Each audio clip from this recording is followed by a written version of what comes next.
मैं समस्त वेद पुराण, धर्म ग्रंथ, नीति ग्रंथ, ज्ञान विज्ञान का मूल तत्व और सार हूं। मैं ओंकार हूं। माना बन पाने से उद्विग्न महारानी विजया को महाराज इल प्रथमेश जी की भविष्यवाणी से अवगत कराते हैं। उसी समय उनके पुत्र के प्रतिरूप बुद्ध वहां प्रकट होकर तपस्या स्थल हेतु भूमि की स्वीकृति प्राप्त करते हैं। चंद्रमा के कुकृत्य से व्यथित पार्वती को शक्ति मां नारी सम्मान की रक्षा के लिए नारी में शक्तिवन की रचना का परामर्श देती है, जिसे पार्वती सहर्ष स्वीकार कर लेती है। देवी शक्ति के परामर्शानुसार माता पार्वती ने निश्चय कर लिया कि वे अवश्य ही भोलेनाथ के द्वारा शक्तिवन की स्थापना करवाकर नारी सम्मान की रक्षा करेंगी।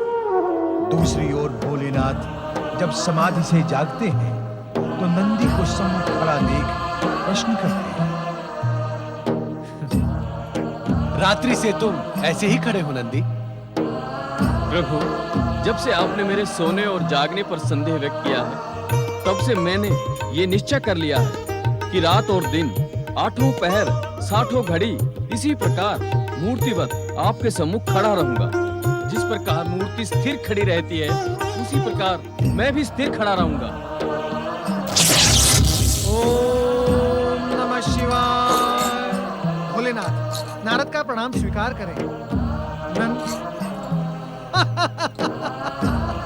भोलेनाथ, क्या आपने नंदी महाराज को मूर्तिवत बना दिया है? नंदी ने स्वयं मूर्तिवत स्थिर रहने का निश्चय किया है, जिससे इन्हें कोई कार्य न करना पड़े। नहीं नहीं स्वामी, ऐसी कोई बात नहीं है।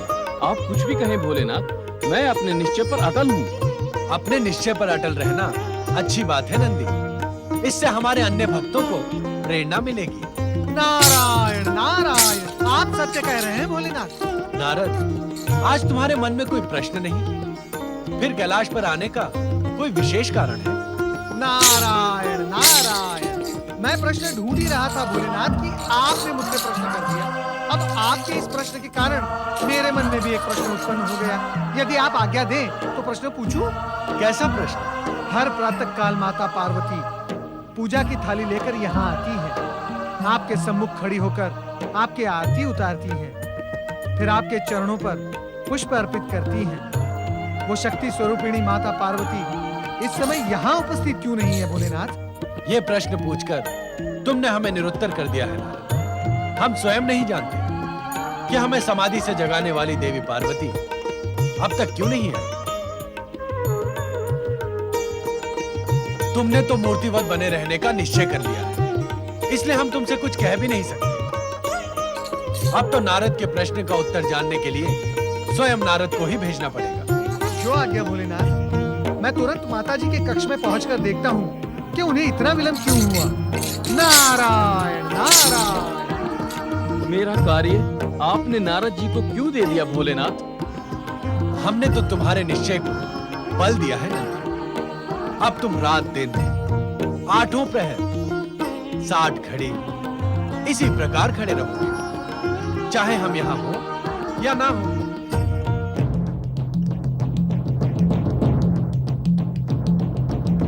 ओम नमः शिवाय। प्रणाम देवर्षि।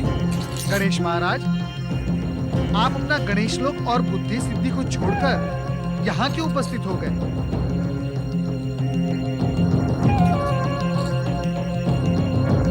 अरे, आप मौन क्यों हो गए गणेश महाराज? आप कुछ कहते क्यों नहीं?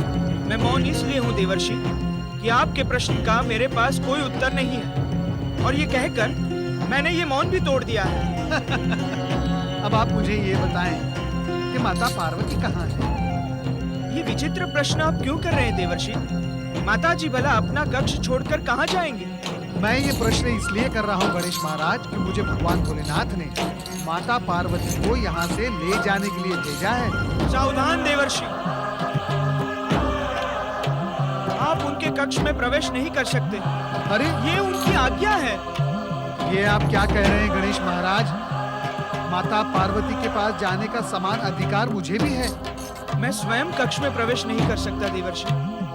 आज प्रवेश निषेध है। कृपा कर लौट जाएं। आज आप कुछ बदले बदले लग रहे हैं गणेश जी। बात क्या है? बात कुछ भी नहीं है देवर्षि।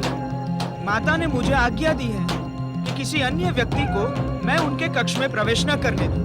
तो क्या मैं अन्य हो गया? मैं भी तो एक प्रकार से शिव परिवार का सदस्य हूँ। आप मेरी बात क्यों नहीं समझ रहे हैं देवर्षि?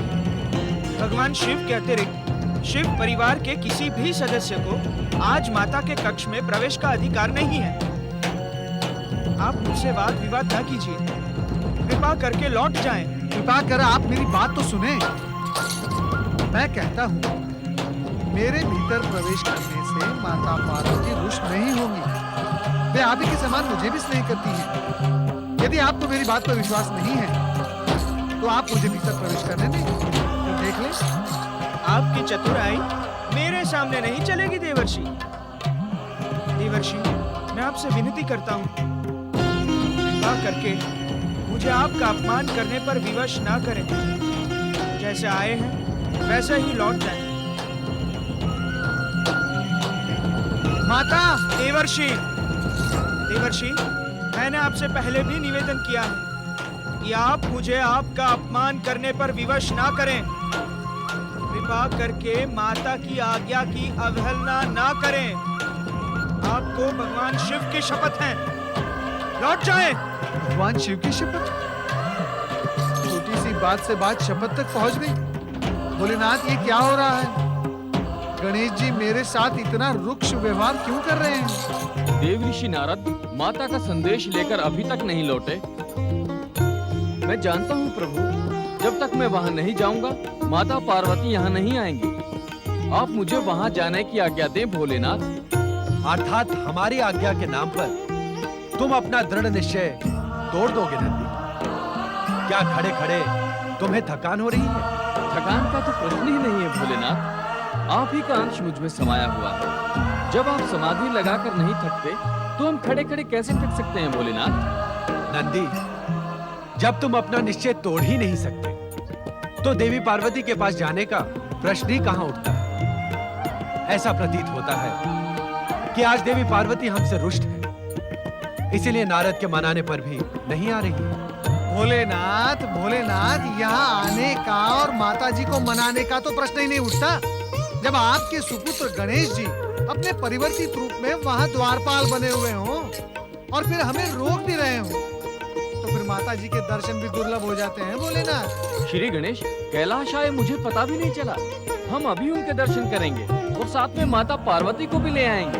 अपने निश्चय पर दृढ़ रहो नंदी। यदि तुम अपना निश्चय तोड़ दोगे तो हमें अत्यंत दुख होगा। भोलेनाथ, ऐसा प्रतीत होता है कि आजकल गणेश जी मातृभाव से अधिक प्रभावित हैं। आपका कथन सत्य प्रतीत होता है, अन्यथा ऐसा कभी नहीं हुआ कि कैलाश आने पर पहले वे हमसे न मिले। भोलेनाथ, स्वयं मैं आश्चर्यचकित हूँ कि गणेश लोग छोड़कर द्वारपाल के रूप में यहाँ कैलाश में क्यों हैं और उनके आने का प्रयोजन क्या है? तब तो हमें ही जाना होगा और जाकर देखना होगा कि ये परिवर्तन कैसे हुआ, क्यों हुआ।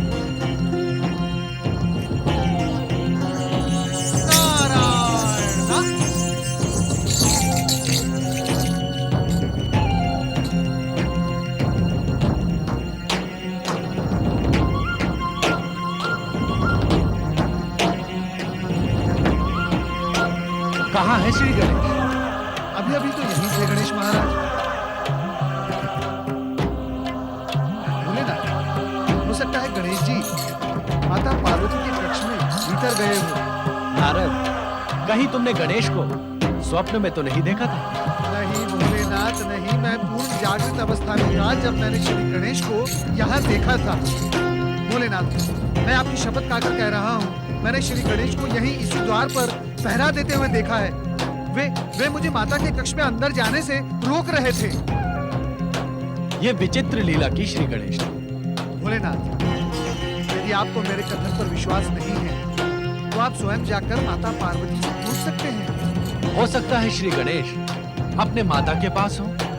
नहीं भोलेनाथ, नहीं। उन्होंने मुझे हट करके कहा था कि स्वयं उन्हें माता के कक्ष में प्रवेश करने का अधिकार नहीं है, फिर वे भीतर कैसे जाएंगे? चलो इस उलझन को देवी पार्वती से पूछकर दूर करते हैं। आओ। नहीं नहीं भोलेनाथ, मुझे माता पार्वती का कोप भाजन नहीं बनना है। अब तो ये निश्चित है कि वे रुष्ट हैं, अन्यथा वे श्री गणेश को यहाँ प्रहरी बनाकर कदापि न खड़ा करती। भोलेनाथ, अब तो आप अकेले अंदर जाएं, माता पार्वती को मनाएं, मुझे आप आज्ञा दें, मैं चला। ओम नमः शिवाय।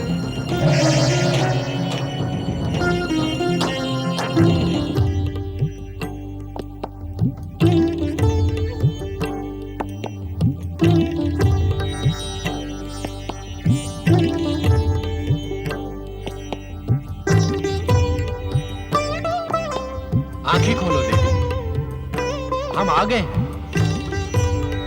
आंखें खोलो पार्वती।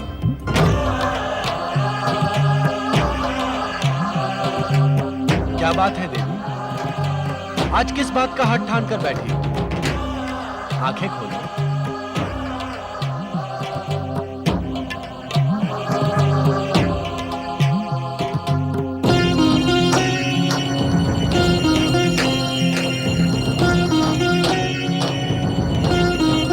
ऐसे अपरिचित और बेधक दृष्टि से क्यों देख रही हो देवी? क्या हमसे कोई त्रुटि हुई है?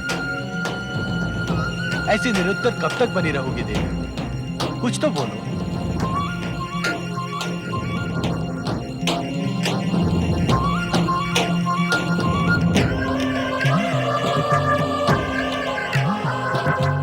प्रतीत होता है कि आज मौन रहने की शपथ ले रखी है। प्रश्न का उत्तर तभी दूंगी जब आप मुझे एक वचन देंगे। कैसा वचन? मेरी इच्छा पूर्ति का वचन। तुम्हारी इच्छा जाने बिना हम तुम्हें इच्छा पूर्ति का वचन कैसे दे सकते हैं? यदि आप मुझे वचन नहीं दे सकते तो मुझसे बात करने का कोई अर्थ ही नहीं है। आप भी मौन रहिए, मैं भी मौन रहूंगी।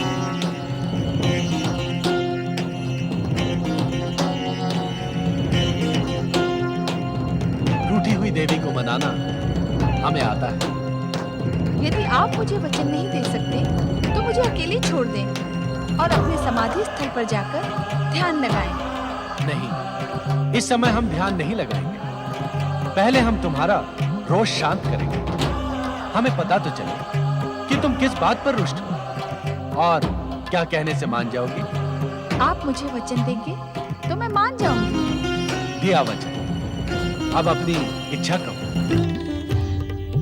स्वामी, यहाँ से दूर किसी ऐसे शक्तिवन की रचना कीजिए जहाँ समस्त पुरुष जाति नारीमय हो जाए, जहाँ पुरुष के अधिकार और अहंकार तथा छल कपट और संघर्ष का कोई कारण ही ना रहे, जहाँ के पेड़ पौधे पशु पक्षी समस्त वातावरण नारीमय हो जाए। आप स्वयं भी पुरुष रूप में न रहें, जहाँ केवल प्रकृति की प्रधानता हो, पुरुष की नहीं। तुम्हें यह विचार किसने दिया देवी? और तुमने हमसे बिना पूछे यह हठ धारण क्यों किया? क्योंकि अपने इस निश्चय को आपसे मनवाने का और कोई उपाय नहीं था। इसीलिए तुमने गणेश को यहाँ बुलाया और द्वार पर प्रहरी बनाकर खड़ा कर दिया। गणेश? गणेश को तो मैंने नहीं बुलाया। समझ में नहीं आया देवी, ये गणेश लीला थी या नारद लीला? आप सब समझते हैं स्वामी, वह शिव लीला ही होगी। नारद को चकित कर देने के लिए आपने स्वयं ये लीला रची होगी। अब बातों बातों में आप ये न विसार देना कि आपने मुझे एक वचन दिया है। हमने वचन दिया है तो उसका पालन भी अवश्य करेंगे। इसमें भी आप कोई लीला तो नहीं रचेंगे ना स्वामी? वो लीला हमारी नहीं, तुम्हारी होगी देवी।